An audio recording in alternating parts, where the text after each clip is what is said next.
अस्सलाम वालेकुम जी। अल्लाहुम्मा सल्ली अला मुहम्मद व अला मोहम्मद। जुमा मुबारक सबको हो। और आज के व्लॉग को स्टार्ट करते हैं। This is the new logo of my YouTube channel.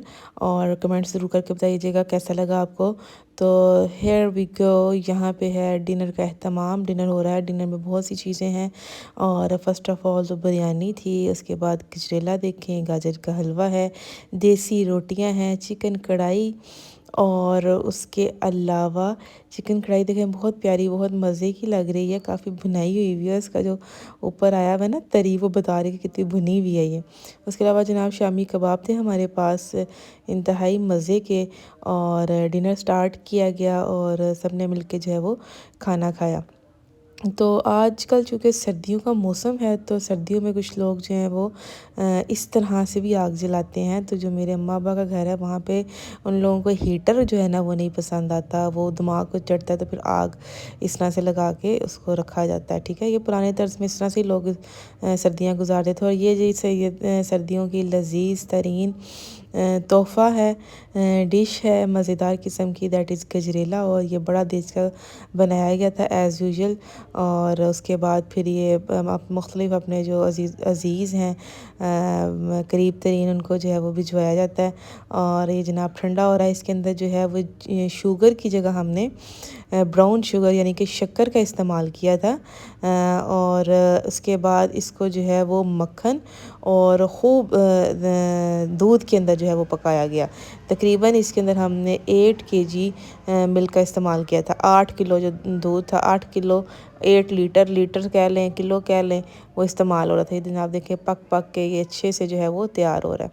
इसके अंदर खुशबू के लिए आप सब्ज़ इलायची का इस्तेमाल कर सकते हैं, और मेवों में बादाम और कोकोनट का इस्तेमाल हो सकता है जनाब। ये जी वो मनाजिर हैं जो हमारे घर में मैंने बनाया था सालन ऑफ किसका सालन था, ये था आलू और मटर और किसका चिकन का। यस। और वो सालन जनाब बड़ा लजीज किस्म का बना था। और ये जो सालन आपके सामने बन रहा है, ये है हमारे पास चने का, चने और चिकन का सालन। ये जनाब अच्छे से चिकन अभी इसकी बुनाई करेंगे, उसके बाद इसके अंदर हम चने डालेंगे। चने ऐड करने के बाद उसकी बुनाई होगी और फिर अच्छे से तैयार हो जाएंगे। अच्छा जी, एक बात आपसे कहनी है रिगार्डिंग देश के जो रिज़्क होता है ना उसका ज़िया नहीं करना चाहिए। ये उबले हुए चने इसके अंदर ऐड हो रहे हैं। अच्छा, कुछ लोग ऐसे हैं वो क्या करते हैं कि जी ना, जैसे आटा है, आटे की मिसाल देती हूँ। हमारे पास ना एक बच्ची रहती होती थी, उसका नाम था शगुफ्ता। तो उसको मेरी फूफा अक्सर कहती थी कि शगुफ्ता जब आटा पका लो, यूज़ कर लो, तो उसको समेट के रखा करो, ठीक है। और इसी तरह से जब आप आटे का इस्तेमाल करते हैं, रोटी बनाते हैं, जिस बर्तन में आटा गूंथते हैं उससे अच्छे से आटा जो है ना वो उतार लेना चाहिए। अगर आटा ख़त्म हो गया है, थोड़ा सा रह गया, तो उसको कोशिश करें कि उसको भी पेड़े के अंदर यूटिलाइज़ करें। ऐसा नहीं कि उसको ऐसे ही आप जो है वो फेंक दें, मतलब सिंक में धोने के लिए, सिंक से सारा वो जो आटा है वो नालियों में जाए। दैट इज़ वेरी कह लें कि गुनाहगार भी बंदा होता है, रिज़्क का ज़िया भी होता है, और इस वजह से रिज़्क में तंगी होती है। ठीक है, ये बातें बच्चियों को पता होनी चाहिए और इस चीज़ पे इम्प्लीमेंटेशन करनी चाहिए हमें हर हाल में। ये जनाब रोटियां बन रही हैं चिकन और चने के सालन के साथ। उनको अच्छे से बुनाई कर ली थी, ज़ीरा सूखा धनिया ऐड करके। और दूसरी तरफ रोटियां अच्छे से आपके सामने बन रही हैं। देखिए कितने मज़ेदार किस्म की लुक इनकी आ रही है जी। और गोल्डन गोल्डन फूल हैं इसके ऊपर। तो ये ज़रूर अमल कीजिएगा। तो जनाब भागे कहीं ना, don't know day to skip my vlog. आपको लेके चलेंगे आज इंशाल्लाह, सैर करवाएंगे हम। यहाँ पे एक नुमाइश लगती है सियालकोट कैंट में, बड़ा उसका जिक्र सुना था। और मैं फ़र्स्ट टाइम जो है I have decided to visit that. ये जनाब भुनाई के बाद लुक है सालन की। और इसके बाद मैंने इसके अंदर थोड़ा सा शोरबा ऐड कर दिया था। और नमक मिर्च चूँकि कम रखते हैं, जिनको नमक मिर्च नहीं पसंद उनको सालन भी नहीं पसंद आता, और जिनको ज़रा लाइट खाना पसंद है उनको सालन पसंद आ जाता है। तो ये जनाब पानी डालने के बाद इतना सा इसके अंदर पानी रखा था, और इसको भी जो है वो चावलों के साथ भी खाया गया और रोटी के साथ भी खाया गया। लें जी, अब आपको लेके चलते हैं नुमाइश पे। तो हम सब मिल के गाड़ी पे बैठ के थे और ये रवां दवां हैं हम कैंट की तरफ। ये रास्ते में जो है हमारे खूबसूरत से मनाजिर हैं। और ये रोड जो है बड़ी खूबसूरत सी रोड है, जिसके लेफ़्ट और राइट पे ना दरख्त हैं। और ये देखिएगा जनाब, this is the entrance of that नुमाइश। और इसके अंदर जो है वो कुछ ऐसे प्रोडक्ट्स भी हैं जो कि लेफ़्ट ओवर होते हैं, जैसे ईएलओ की वेबसाइट पे अक्सर आपने देखा होगा जो प्रोडक्ट्स लेफ़्ट ओवर रह जाते हैं, बाहर नहीं जा सकते, जब आप एक्सपोर्ट कर रहे होते हैं तो वो प्रोडक्ट्स को सेल आउट कर दिया जाता है। और उसके अलावा इसमें कुछ ऐसे प्रोडक्ट्स हैं, ये जो है ये बेसिकली इसमें बहुत सी दुकानें ऐसी भी हैं जो लंडा मार्केट भी इसको आप कह सकते हैं, और कुछ जो हैं वो जो न्यू प्रोडक्ट्स भी हैं वो भी आपको मैं दिखाऊंगी। तो ये लंडा मार्केट की बेसिकली दुकान है जिसके ऊपर ये लॉन्ग कोट्स की काफ़ी वैरायटी थी, और इसमें मार्केट में आके बड़े तहम्मुल से आपने जो है ना वो शॉपिंग करनी थी, जल्दबाजी में आप गलत चीज़ ही ले जाते हैं। ये देखें जनाब, ये जैकेट्स थी और ये भी लंडा मार्केट की थी। इनकी प्राइसेस जो थी वो 1800, 1500, 1200 तक थी। ये भी ट्राउज़र्स अवेलेबल हैं, और उसके अलावा ये टोपियाँ हैं बच्चों की गर्म, और लेकिन कोई ख़ास जो है ना इसमें मुझे पसंद नहीं आई, लेनी थी मैंने अपने बच्ची के लिए, तो इस वजह से मैंने इसको छोड़ दिया था। तो अब आगे बढ़ते हैं। दिस इज़ अ सॉक्स, और ये सॉक्स भी जो हैं ये बिल्कुल न्यू है, ब्रांडेड है। ये जो हमारे सियालकोट में जो है इनकी बड़ी बड़ी फैक्ट्रियां हैं, और यहाँ पे बड़े बड़े ब्रांड्स की नाइकी, एडिडास, और उसके अलावा कैट कंपनी की भी मुझे सॉक्स मिली। ये जो सॉक्स आपको नज़र आ रही हैं ये इस तरह की हैं कि ये बच्चे पहने और विदाउट जूता बेशक चलें।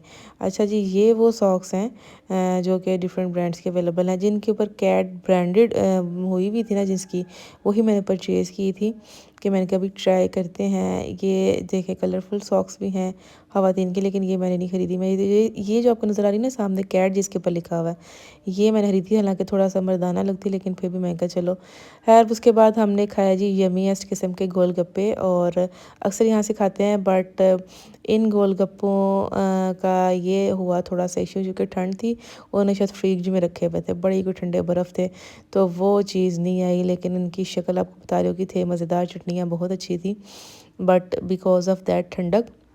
ये वो ढाबा है जनाब जिनसे हम लेते हैं, ये बहुत कदीम लोग हैं, ये काफ़ी अरसे से, कई सालों से यहाँ पे कर रहे हैं, लेकिन इसके जो साथ वाला है ना वो अभी ज़रा नया है, लेकिन हम ज़्यादातर उधर जाते हैं। तो ये बस कहने की किसी की रिकमेंडेशन पे हमने यहाँ से ले लिया। ये जनाब सदर बाज़ार है, सियालकोट का मशहूर तरीन और कदीम तरीन बाज़ार। दिस इज़ द थाना, थाना कैंट है सियालकोट, और ये लोकेशन है थाने की है। इसके इर्द गिर्द बहुत सी शॉप हैं। ये जो खूबसूरत सी कलरफुल सी शॉप आपको नज़र आ रही है, this is dry fruits shop, और बहुत सी दुकानें यहाँ पे हर तरह की ग्रॉसरी की, खाने पीने के आइटम्स मौजूद हैं। इसके अलावा £1 $1 शॉप भी यहाँ पे है। पिज़्ज़ाज़ बहुत हैं, HFC, and this is the retro. उसके अलावा मैजियो भी है यहाँ पे, और बेतहाशा किस्म के बॉस्को यहाँ पे बहुत से मैंने आपको विज़िट भी करवाए हुए हैं। ये $1 शॉप थी। इसके अलावा मेन हॉस्पिटल है यहाँ पे, अदरीस हॉस्पिटल मौजूद है, बहुत फेमस है। देखिए एमरजेंसी 24/7 लिखा हुआ है, दिस इज़ अदरीस हॉस्पिटल, और इसी की अपोजिट साइड पे ये जो स्टॉल आपको नज़र आ रहा है, दिस अली सुपर बिरयानी, इनकी बिरयानी और चाट हम अक्सर खाते हैं और बड़ी मज़ा आता है। और इसके साथ ही एक स्टॉल था आगे जाके जहाँ से हमने इस दफ़ा खाया कि इस इनसे खाते ही ये छोटा सा जो था। बहरहाल है ठीक था, बस वो उन्होंने पता नहीं फ्रिज में रखा हुआ था, ज़रूरत तो नहीं वैसे आजकल के मौसम में फ्रिज में रखने की। और ये जनाब खा पी के असी फिर जनाब सोचिया कि हुण असी घर को चलें, लौट के बुद्धू घर को आए। तो जनाब ये वापसी का वक़्त है, और अब हम जो है ये रेंजर्स रोड है, सियालकोट की रेंजर्स रोड की तरफ जाते हुए आप जब घर पहुंच जाते हैं। ये छोटी सी रेसिपी है जी, दाल को यूज़ करते हुए आपने खिचड़ी बनानी है। तो इसके अंदर थोड़ा सा प्याज करके, पानी डाल के, दाल डाल के, चावल डाल के, थोड़ा सा उनको पका पका के जनाब खिचड़ी बन जाती है। खिचड़ी वैसे जितनी नरम और मुलायम बने, जितनी नरम हो, गली हुई हो, उतनी ही अच्छी होती है। बनाने का मकसद यही था। ये जनाब थोड़ा सा इसके अंदर ज़ीरा ऐड किया ताकि इसकी खुशबू जो है वो अच्छी है। उसके बाद इसको दम पे लगा दिया गया। दम से उठाने के बाद इसको जो है वो सर्व करते हैं आपके सामने। तो ये गर्मा गर्म जो है खिचड़ी रेडी है टू ईट। तो खिचड़ी जो बहुत सी दालें इस्तेमाल करके भी बनाई जाती हैं, तो ये मैंने एक येलो कलर की दाल होती है, दाल माश, उसको इस्तेमाल करके बनाया। तो this is the final look, माशाल्लाह सुभान अल्लाह। तो वैसे मुझे ना पहले दालों के नाम नहीं थे आते थे। मैं ये कहती थी येलो कलर वाली दाल, गोल दाल, छोटी छोटी दाल, रेड कलर की दाल, सफ़ेद चने की दाल के मुझे कोई नाम नहीं था आता। लेकिन अब खैर ये है कि with the passage of time, learning के साथ साथ जो है मैंने सीख ली हैं चीज़ें बहुत सी, और नेम्स यानी कि सीख लिया। ये नाश्ता है, ब्रेकफास्ट, मॉर्निंग, और पराठा था, अचार था, और देखो जी जनाब चावल डिश आउट हो रहे हैं। ये वही इमेज है जो मैंने आपको स्टार्टिंग में बताया था, जो कि मैंने कुक किए थे आलू मटर और चिकन का सालन। That was very very delicious and yummy even. और चावल जो है आजकल मैं कोशिश कर रही हूँ इसी नॉन स्टिक में बनाऊँ, क्योंकि इससे बड़ा अच्छा दम आता है और चावल तभी अच्छे कुक होते हैं जब आप चावलों को दम आए। ये देखें जी, दिस इज़ दैट आलू मटर एंड चिकन का सालन। इसकी भी लुक देखें, बड़ी शानदार और बड़ी लजीज। आलू मटर चूँकि आजकल की जो सब्ज़ी है वो बड़ी हिट जा रही है इस मौसम में, बड़े अच्छे टेस्ट की और अच्छी अच्छी क्वालिटी की मार्केट में आती है। इसको हम इस्तेमाल करते हैं। और ये जनाब देखें जी, डिश आउट हो रहा है। जुम्मे के दिन जनाब ज़रूर नहाएं, दरूद शरीफ पढ़ें, नमाज ज़ोहर ज़रूर अदा करें, 2 नफल जुम्मे की रकत से पढ़ें आप नियत करके। उसके अलावा सूरह जुमा पढ़ें, अल्लाह ताला से जो है वो अपना रिज़्क में कुशादगी की दुआ करें। आज की सैर व तफरीह जनाब व्लॉग और कुकिंग पसंद आई तो चैनल को ज़रूर लाइक और सब्सक्राइब कीजिएगा। टेक केयर, अल्लाह हाफ़िज़।